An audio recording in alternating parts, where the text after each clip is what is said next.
So almost 20 years later, have we gotten a film that's even remotely close to something like Phat Girlz? Absolutely not. And that's very telling.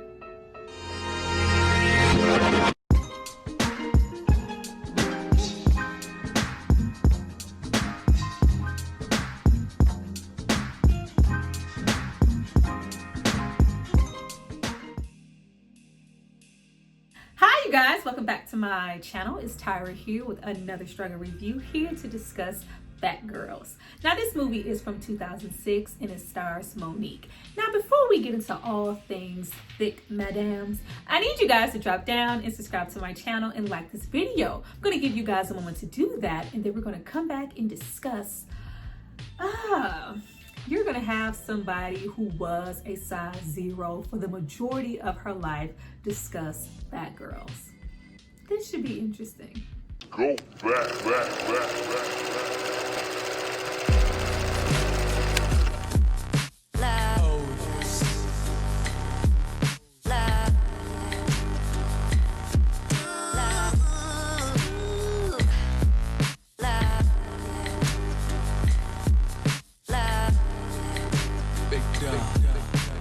Now that you guys have hopefully subscribed to see more of me, let's get into this movie. But before we jump into the video, I have to give a shout out to the person who paid for and requested this film.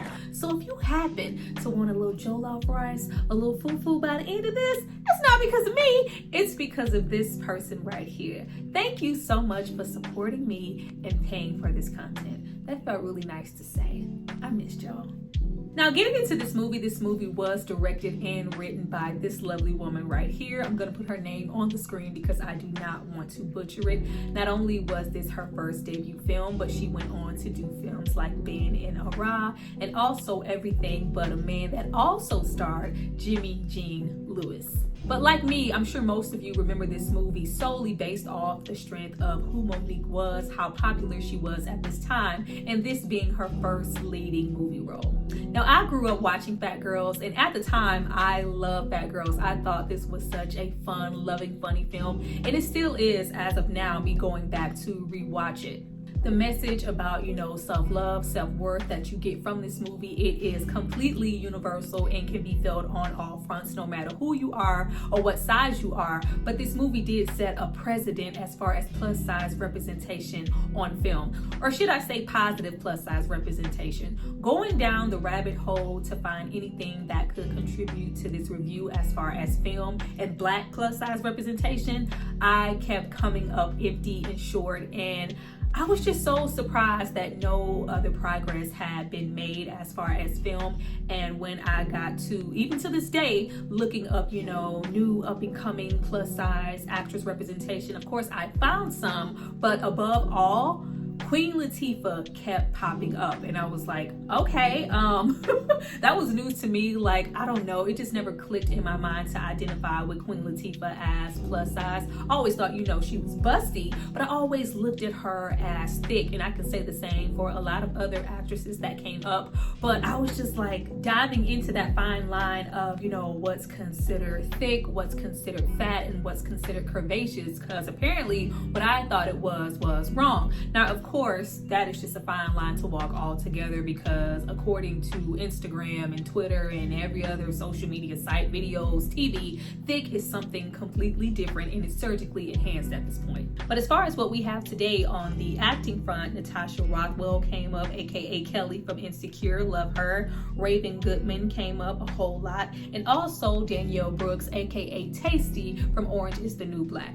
Now, of course, though it's clear to see that more progress is being made, it still was not lost upon me that a lot of these actresses, even now to this day, are still designated to that fat, funny best friend trope. But they are even further down the totem pole when you think about the plus size actresses that are lifted up and called on first for movies. Your Melissa McCarthy's and your Amy Schumer's, and even then those type of women are still designated to the fat funny friend, just overly obnoxious with the humor, the physical comedy. They are rarely an object of anybody's affection. And then we have movies like The Nutty Professor, Shallow Hell, Fat, Run Fat Boy Run, Norbit, where being plus size is just purely used for comedy. And then then, and I promise you guys, we are going to get to Phat Girlz, but to get to where we need to be, we need to start with where we have been. I started to think about all of the movies that I have watched growing up, and any of them that may have had a plus size lead. I'm not talking about sitcoms, I'm talking about movies.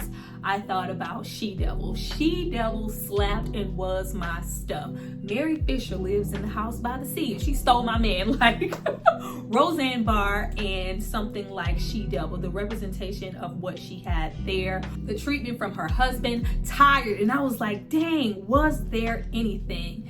And instantly, I thought about Hairspray and Tracy Turnblad. That was probably the very first movie that I saw where there was a plus size lead and she was comfortable and confident in herself no matter what. She was the object of affection. She could dance. Tracy was everything. Another movie that starred Ricki Lake that used to come on TV all the time, and I remembered watching it, but I never remembered the title. The movie by the name of Baby Cakes. This reminded me so much of Monique and what we saw from her in her career, especially early on as far as roles. Never the object of anybody's affection, always the chaser, clingy, a stalker, purely unwanted, just solely based off the fact that she is plus size, really aggressive with these unwanted affection to the point that it is embarrassing to a man who is nobody's prize majority of the time at the end of the day, and he has made it abundantly clear that I don't desire nor want you. Oh, let's run down the career. We have her very first movie role in the movie 3 Strikes. We have the aggressive TSA agent in Soul Plane. We have this movie Irish Jam where her name is just purely psycho. And let's not forget about the 5 seasons of The Parkers. Love the show down, grew up on it, but we had to watch her relentlessly chase Professor Ogilvy, who did not want her. Give her all to this man 24/7, only to be body shamed, called a psycho, turned down. It still pisses me off till this day that she ended up with him at the end of the show. Like, wow. Oh, but it's okay. It should only get better from here, right? No, it didn't. It absolutely did not. If she was not designated to chasing a man who did not want her, if she did have a man in these movies, they were smaller in stature. They were, ain't shit. They were not. They were, not up to par with her friends as far as the men that they had, or we had her to be the auntie, appear and look a lot older than she was. We have movies like Welcome Home, Roscoe Jenkins. Like, normally, since you are the plus size bigger character, you are settling like, oh, this he just got like, it's just disgusting. It is absolutely disgusting. And then of course we have her movie role in Precious. Oh, where do you find the blessing? Where do you find the blessing? Bless her. Movies like this, for the people in the back, remind you of why things like representation is important. As far as any current movies that give off any positive representation, the only movie that I could think about was a movie on Netflix by the name of Dumpling. Outside of that, and not saying that every, plus size black actress's career mirrors somebody's like Monique, but with all the roles that she has taken on, I just thought that it was crazy that Phat Girlz was the only time that she was genuinely the apple of somebody's eye. Now, is Phat Girlz perfect? Not at all, but it is surely a step up from things that we get now in present day and things that we have gotten in the past. Now, we are introduced to Monique here as Jasmine, who lives with her cousin Mia, and she cannot even get some in her own damn dream. She is plus size, and she has been plus size for her entire life. And then, of course, you as an audience member who are on the thinner side, you get hit with the first stray bullet. I hate skinny. Y'all remember the I Hate Skinny Females movement and Monique's stand-up show? Like, it is very direct as to say, you have enough movies, enough, advertisement, TV, videos, whatever, to let you know that you are considered the standard of beauty. This movie is for the fat girls. But I remember growing up watching this, being, that skinny, itty bitty size 0, feeling some type of way about my body, being picked on, being talked about. Are you bulimic? Are you anorexic? You should eat more. Like, oh, you need to get some meat on your bones. Like, child, I was a steak. But I do love the depiction of Jazz here. She was so different for me as a plus size character, because this was maybe the first time outside of Tracy Turnblad that we just woke up. Though we were plus size, we knew that we were beautiful, and she was so confident in herself. If I wasn't going to get respect because I wasn't a stick, I was going to get respect because I was a stone. Like, I'll knock your ass out.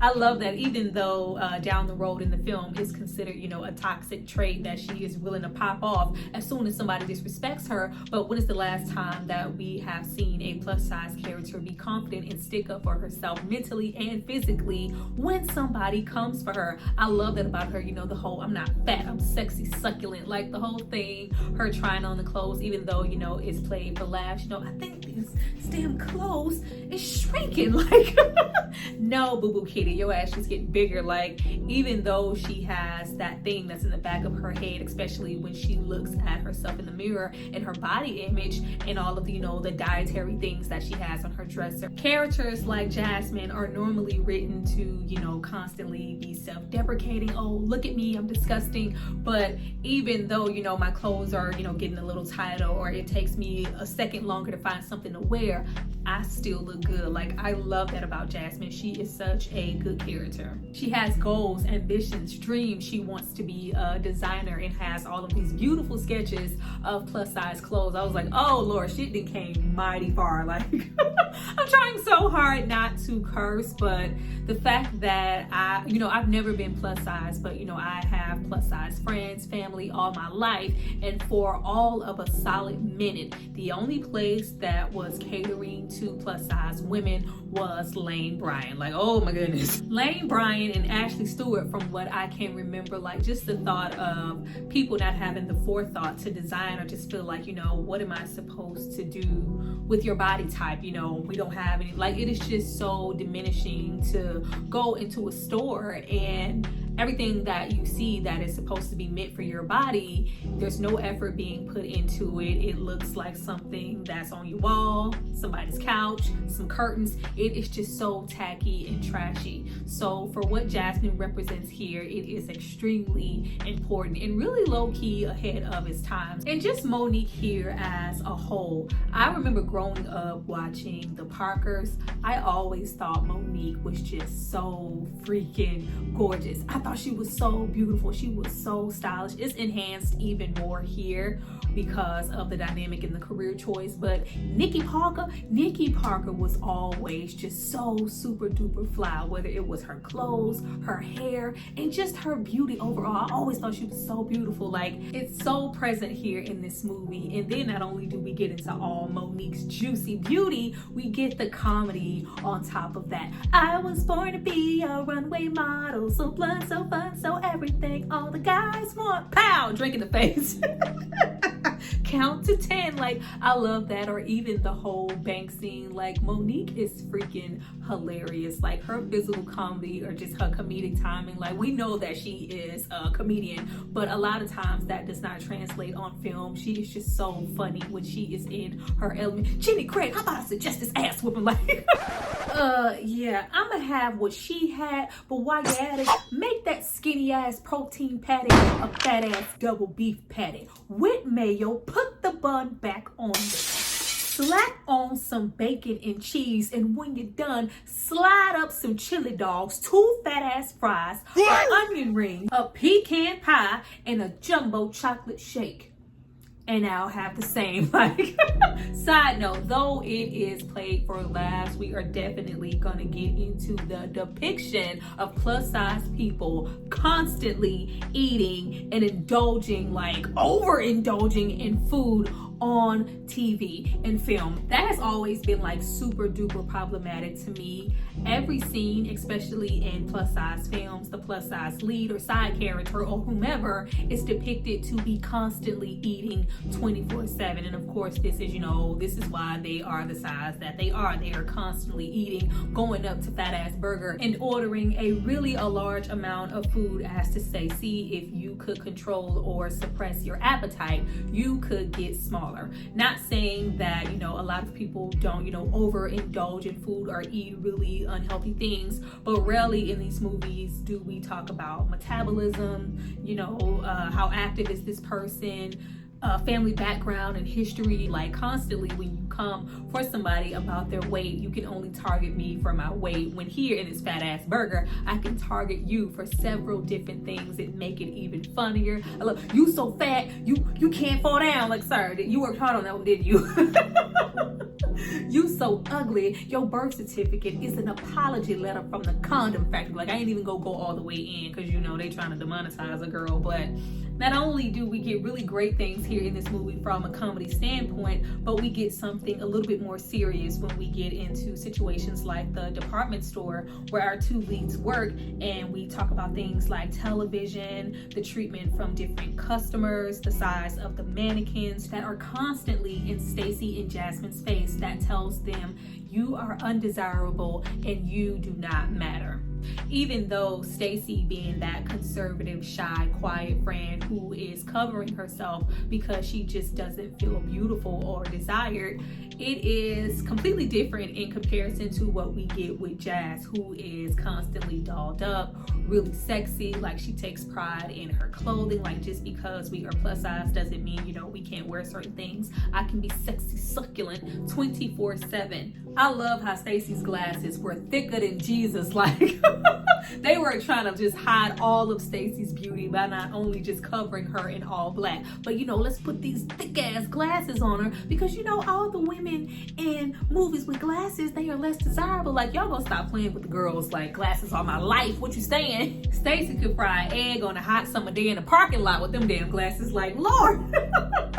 We ain't even gonna get into the fact that Stacy was thick. Now, though it is really quick and we do see that she gets this vacation via sweepstakes with yet another diet that she is trying that is just not working for her, we really kind of beeline her being an emotional eater. From what I can see in the movie, I felt like she was an emotional eater. By the time, we go to the club with Mia and we are ostracized, not desired as plus size women, and we are, pushed to the side, we go to Fat Ass Burger. By the time she is, disappointed, whether it's from Toon Day or we did not get our bank loan to start our business, or we haven't, been able to show our sketches, we are eating in bed. And I just wish the movie could have really put us, though it is a comedy, I just wish we could have put more of a stamp on the fact that Jasmine was eating due to the treatment that she felt like she was receiving from the outside world, and how she was feeling it was pushing her to binge eat even more. Now, by the time we get to actually vacationing in Palm Springs,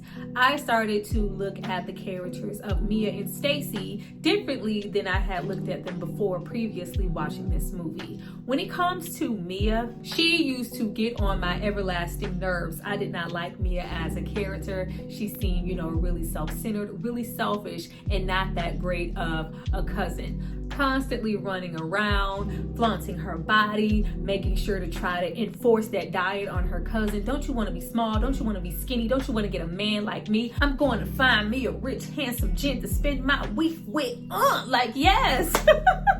Going back to watch her now, was she a hater? Absolutely. The moment that they arrived in Palm Springs and she was no longer put up on a pedestal by the men that they met, she completely loses it. I don't want to be here. There's no place like home. There's no place like home. Biggie dying like a toothpick. Like, girl, get out my face.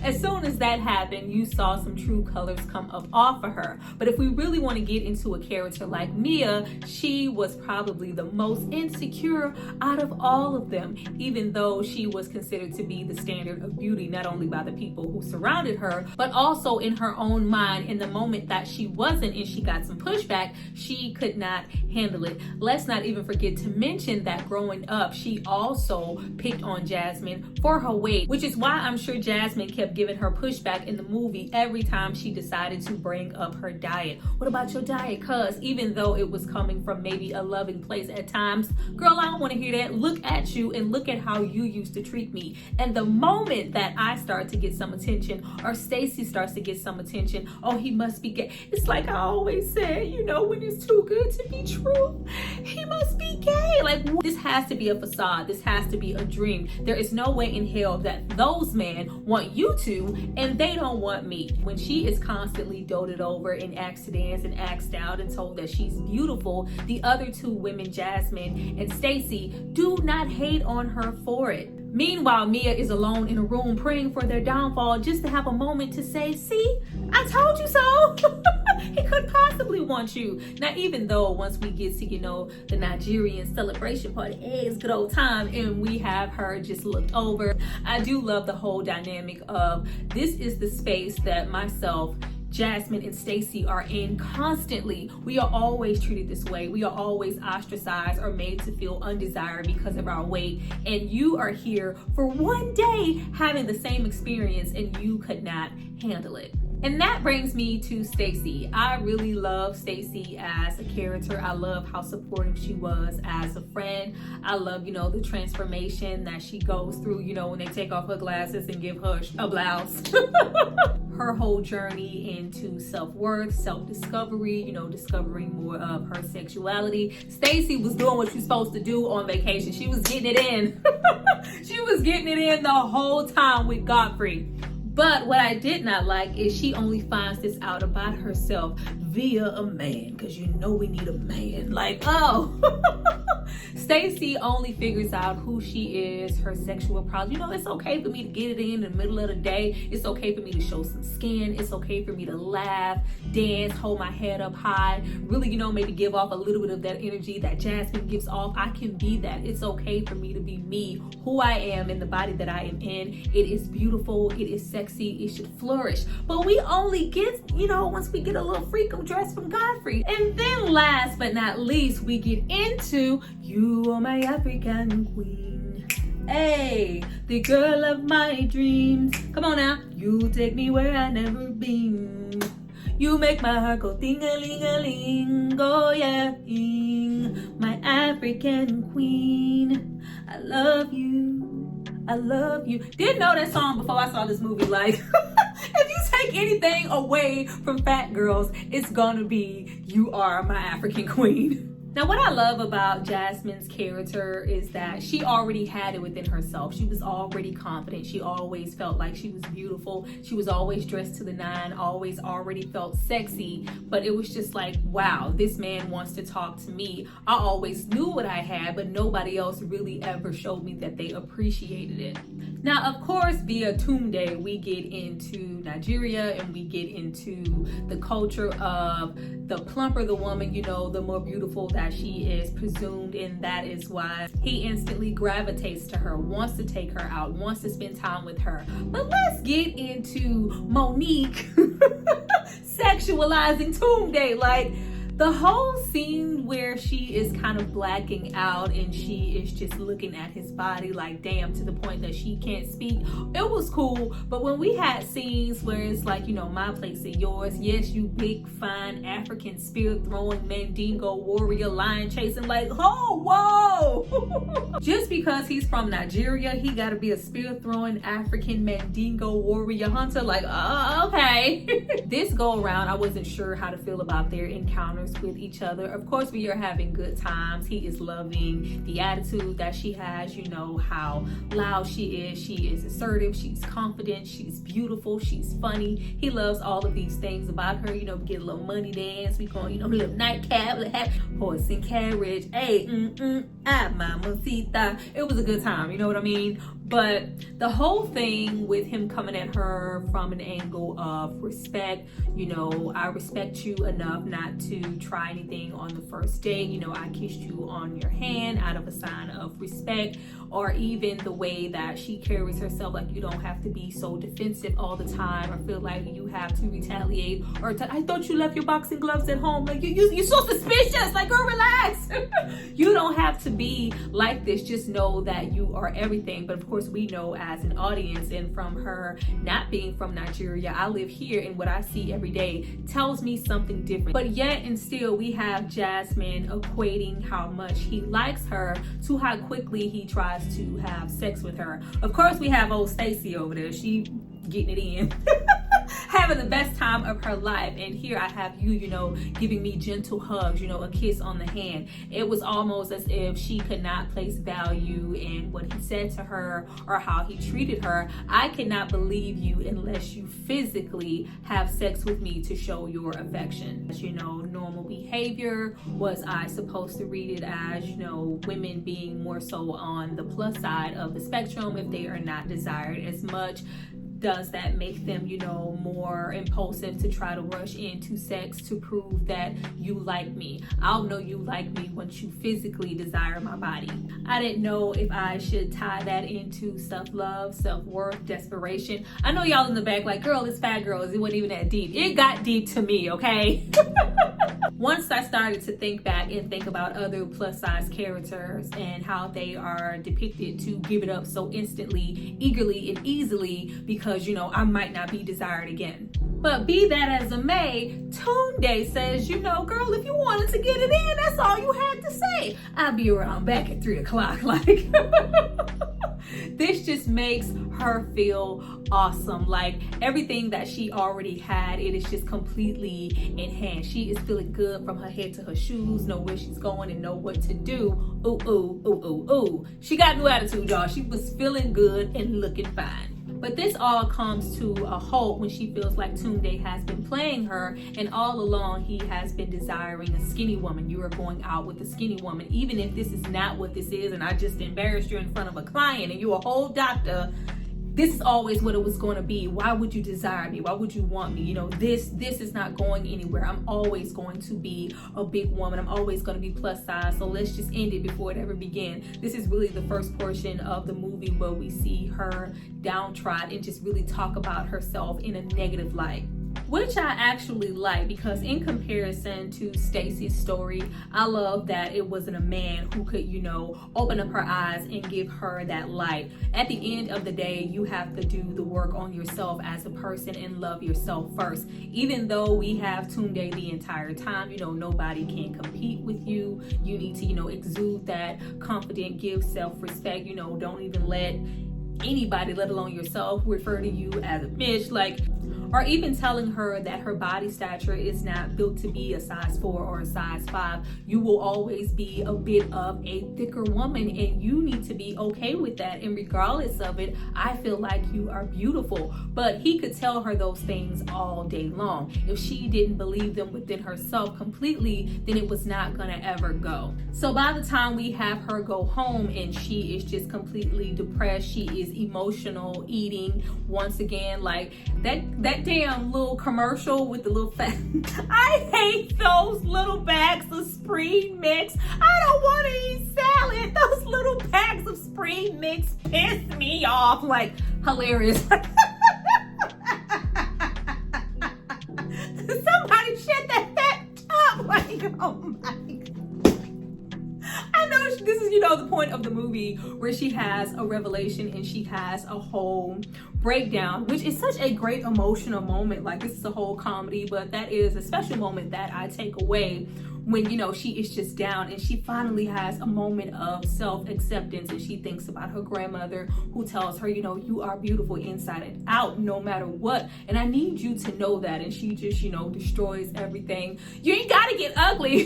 Throws that TV on me as throwing TVs and the mannequin out the window. Like, it's just me. I love me. And it is just such a beautiful, sincere moment. Right in that moment of self-love and self-confidence and self-acceptance, she realizes just how beautiful she is, and everything around her changes for the better. I love when Mia comes in like, oh girl, I'll come back. It's like, no baby, I just felt like being naked. I just felt like looking at myself. In the moment that she loved herself, everybody else loved her and received her the same way. That's why when we went out to the club, unlike before, it wasn't, just Mia getting all the praise. Once you exuded that confidence from the inside, we were PHT, it was felt on the outside, and men wanted a piece of it, and everybody's like, I'm gonna buy you a drink. It was good old time. But of course, this movie ends with that nice bow, this good old fairy tale-esque ending. Her dreams came true as soon as she started to love and accept herself. I love when she got to show her sketches. Like, them sketches were nice.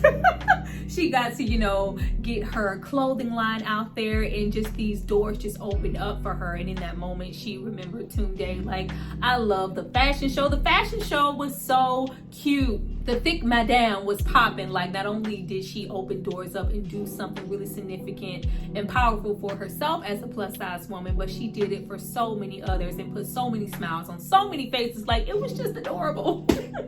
Now, when we get into the end and, you know, her reminiscing over what Tunde said and her really wanting to go and reach out now that she feels like she can be who she really needs to be and accept herself and be properly loved by him. The wig, those big ass bags of spring mix pissed me off. That wig pissed me off. Why the wig once we made our way to Nigeria to say what's good to Tunde? Like, I hated that wig with a passion. But, you know, she finally gets there and the opportunity is not missed. She finally gets her dream, and she gets her man, and she gets her sex in the best possible way. Such a positive movie with so many positive messages. Is it perfect? Like I said, no. But going back to watch this movie now, it is still funny. It is still a good time. And we need more movies like this. Like I said in the beginning, representation matters. Now, of course, I know that we have made a whole lot of strides since then. There are, you know, many different characters coming out, whether it is via, you know, television or film. But we should have a whole lot more with this film being made all the way back in 2006.